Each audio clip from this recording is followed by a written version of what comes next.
Let me start with a story many of us know, but rarely reflect upon. Once there were two cats who found a piece of bread. Both wanted it for themselves.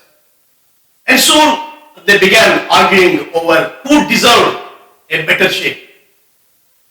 Unable to resolve the conflict, they approached a clever, cunning monkey to divide the bread for both cats. The monkey agreed. The clever monkey agreed to divide equally.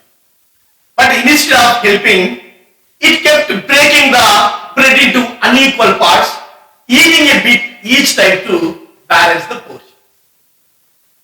By the time the both cats realized what was happening, the monkey had eaten the entire bread, leaving them with nothing. So, this is the story of two cats and a cunning monkey.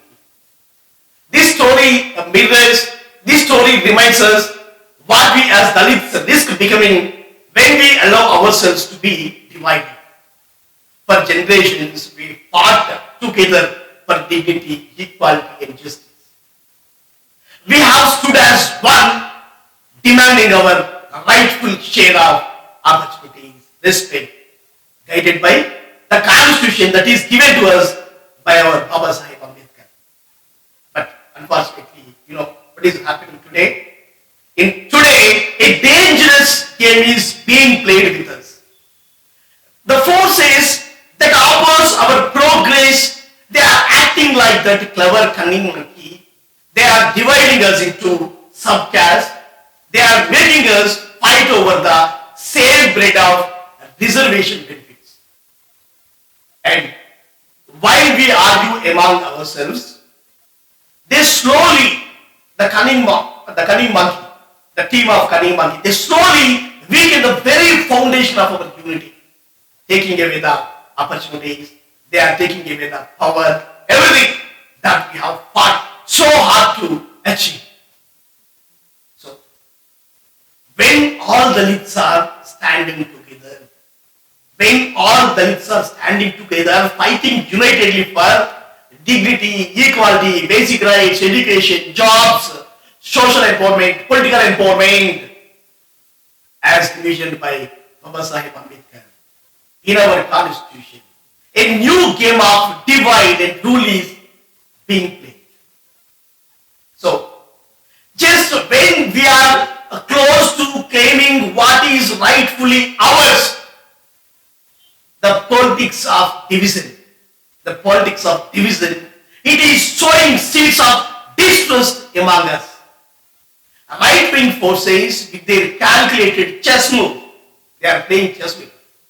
They are using subclassification to break the unity of Dalit. They are turning brothers against brothers.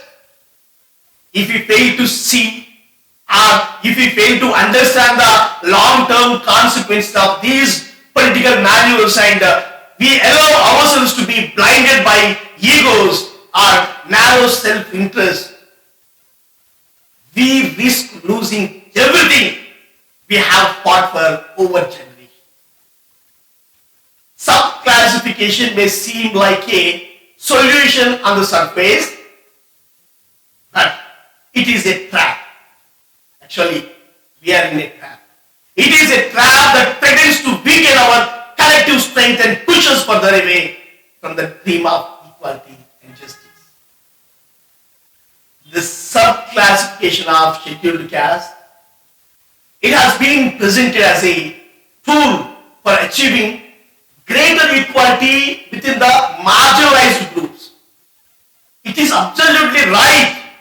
We have to support this idea of helping marginalized groups within the marginalized communities. On the surface, it appears to address the genuine problem of disparities among subcastes, ensuring that benefits reach those who are truly in need. However, if we dig deeper into the issue, it raises concerns that subclassification might not just about fairness. It could be part of a larger plan to dilute the reservation system altogether and pave the way for privatization. Let us explore why this argument is worth considering and how it is connected to politics, economic policies, and the long-term agenda of reducing the public sector. We should recognize that the reservation system was established as a constitutional tool to empower historically oppressed communities. It was not just about offering seats in education or offering jobs, but it is about breaking centuries of systematic caste-based discrimination. Subclassification, it threatens subclassification, it threatens to create divisions within the SC community. It weakens unity. It weakens collective bargaining power. This division could make it easier for policymakers to justify gradually reducing the scope of reservations. You know what policymakers argue? They argue that internal conflicts within the community, SC community, they make the system ineffective. So let us consider how this aligns with broader political and economic trends. In recent decades, there has been a significant push toward the privatization in India. Public sector jobs, they are steadily shrinking. Privatization, by its very nature or by its default, privatization bypasses the reservation system because we know who owns it. As private companies, they are not obligated to provide reserved seats for AC, STs or OBC. If public sector opportunities are reduced and the reservations are seen as inefficient due to subclassification disputes, finally, the stage is set for an argument that reservations are no longer relevant or they are no longer effective. So, we can see this trend in data. According to Center for Monitoring Indian Economy, CMI, okay, India's public sector employment has been on a steady decline. It has been on a steady decline with privatization initiatives. They are taking over many industries. For instance, sectors like railways, sectors like banking, sectors like airlines. Once upon a time, they are the major providers of reserved jobs. Now, they are now being opened up to private players.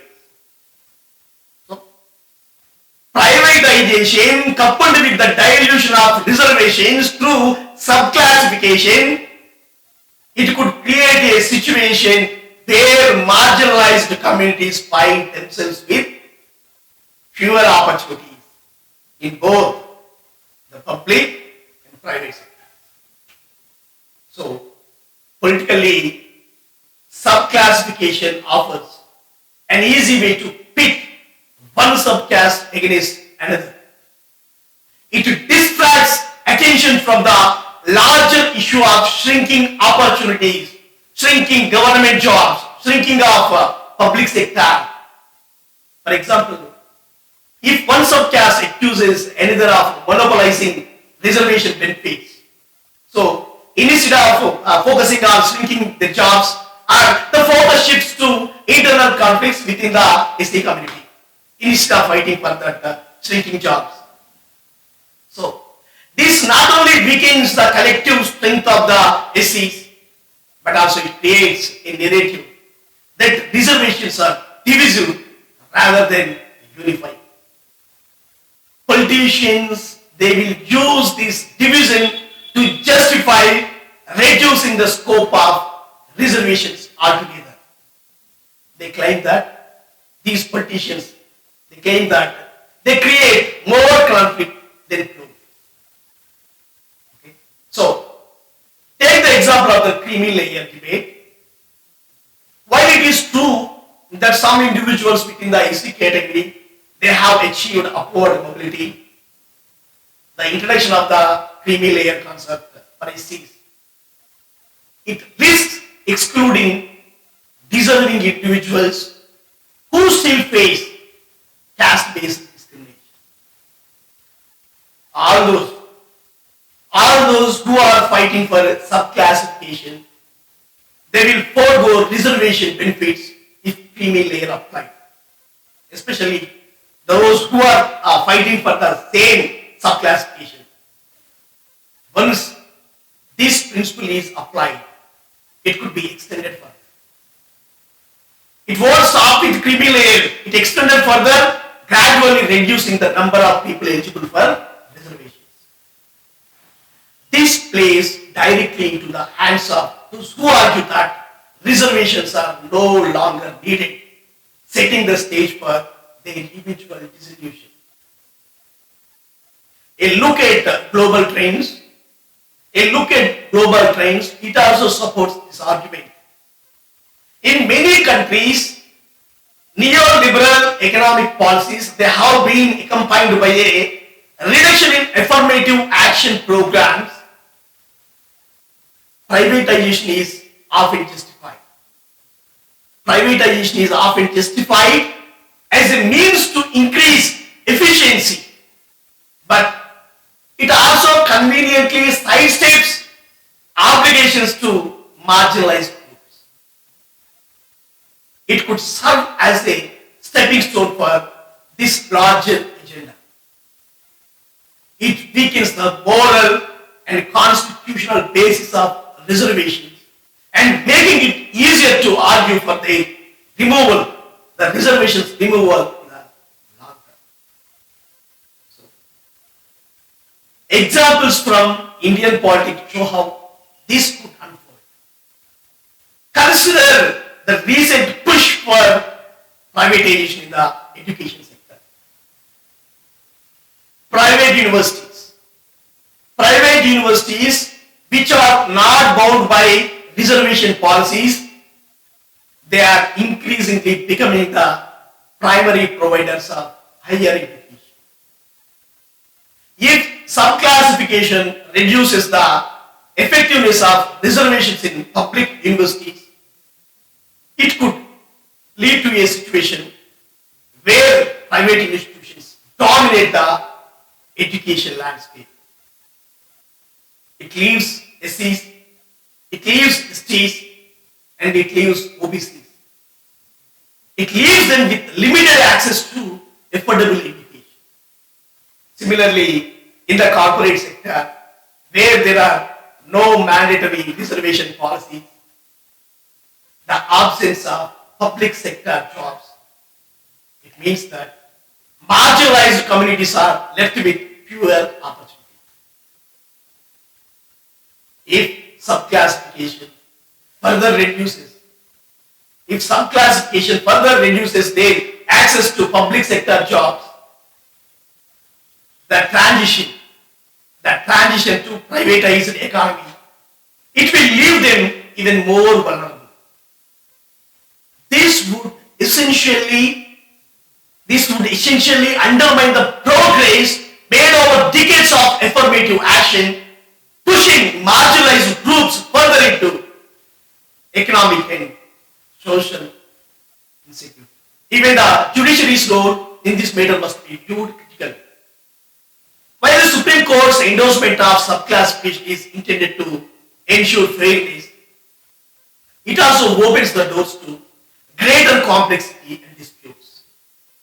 These disputes can be used to argue that the reservation system is unmanageable and outdated.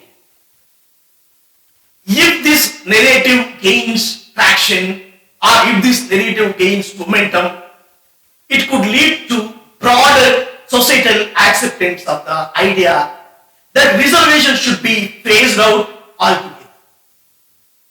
It is also important to consider the long-term consequences of this shift.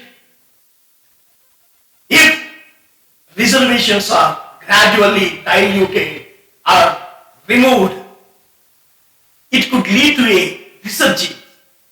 It could lead lead to a resurgence of caste-based inequalities in education, employment, and even in political representation.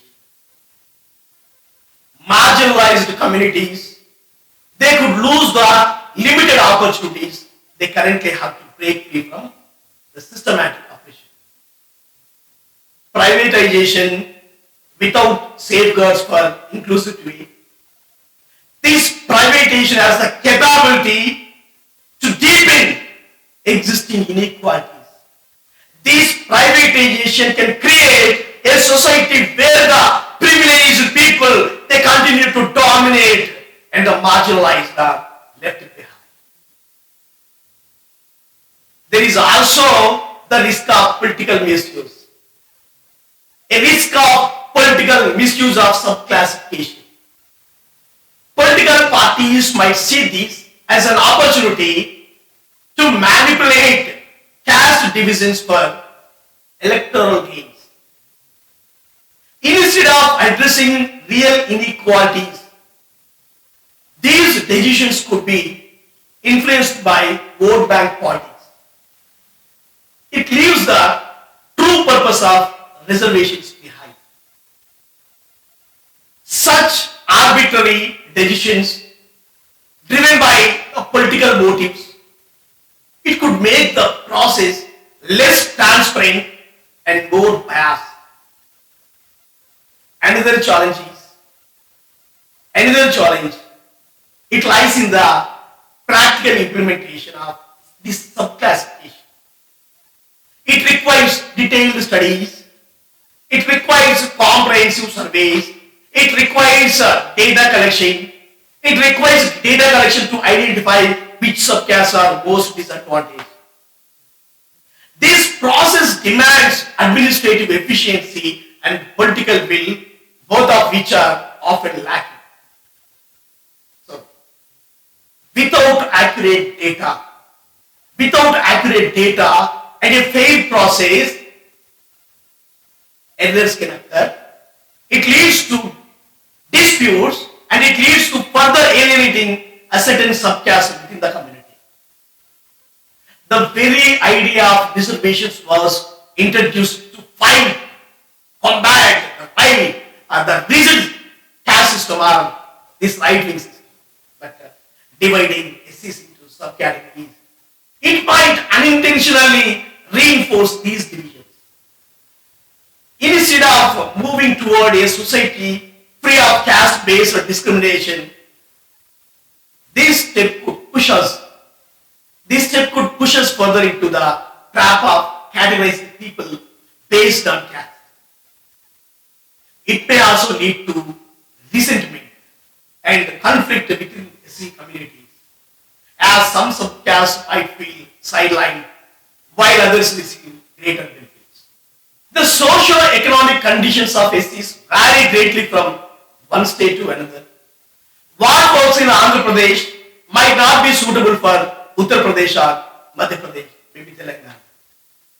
This lack of uniformity, it could create inconsistencies in how benefits are distributed, leaving some communities at disadvantage. There are many legal challenges. Legal challenges are a major hurdle.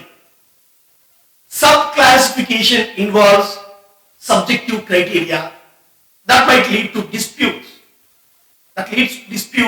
and frequent court cases. The process could face delays. This process could face uncertainty. It leaves most vulnerable communities waiting even longer for justice. Additionally, if policies are unclear, if policies are poorly implemented, there is always the risk of judicial reversals, which would create further confusion. Subclassification, it could risk shifting the focus of reservations away from addressing the historical injustice of untouchability. The original purpose of reservations was to uplift those who suffered from systematic caste-based discrimination. But subclassification, it has the power to dilute. It has the power to dilute the intent by focusing more on socio-economic disparities rather than on caste-based discrimination or caste-based oppression. While socio-economic disparities are important, they are only part of the larger problem. But that is not the entire solution. Addressing one issue without the other, it might provide only a partial solution. So, it's important to recognize that subclassification is not inherently bad.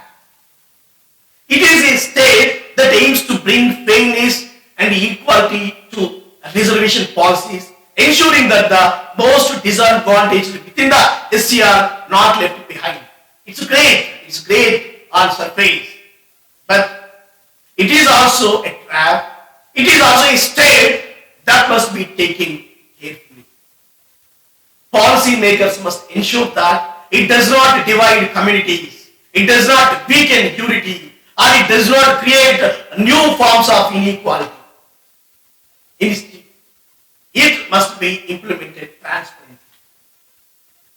It must be implemented transparently based on data, based on evidence, and based on everything, all the statistics, and with the sole aim of uplifting the marginalized.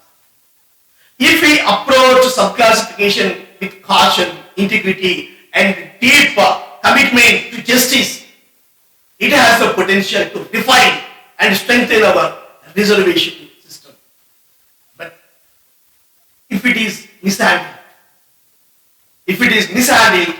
it could undo years of progress and it can create new barriers to equality. So, this is a movement that calls for thoughtful action and a focus on building an inclusive society where every individual, regardless of their subcaste, they have an equal chance to rise and thrive.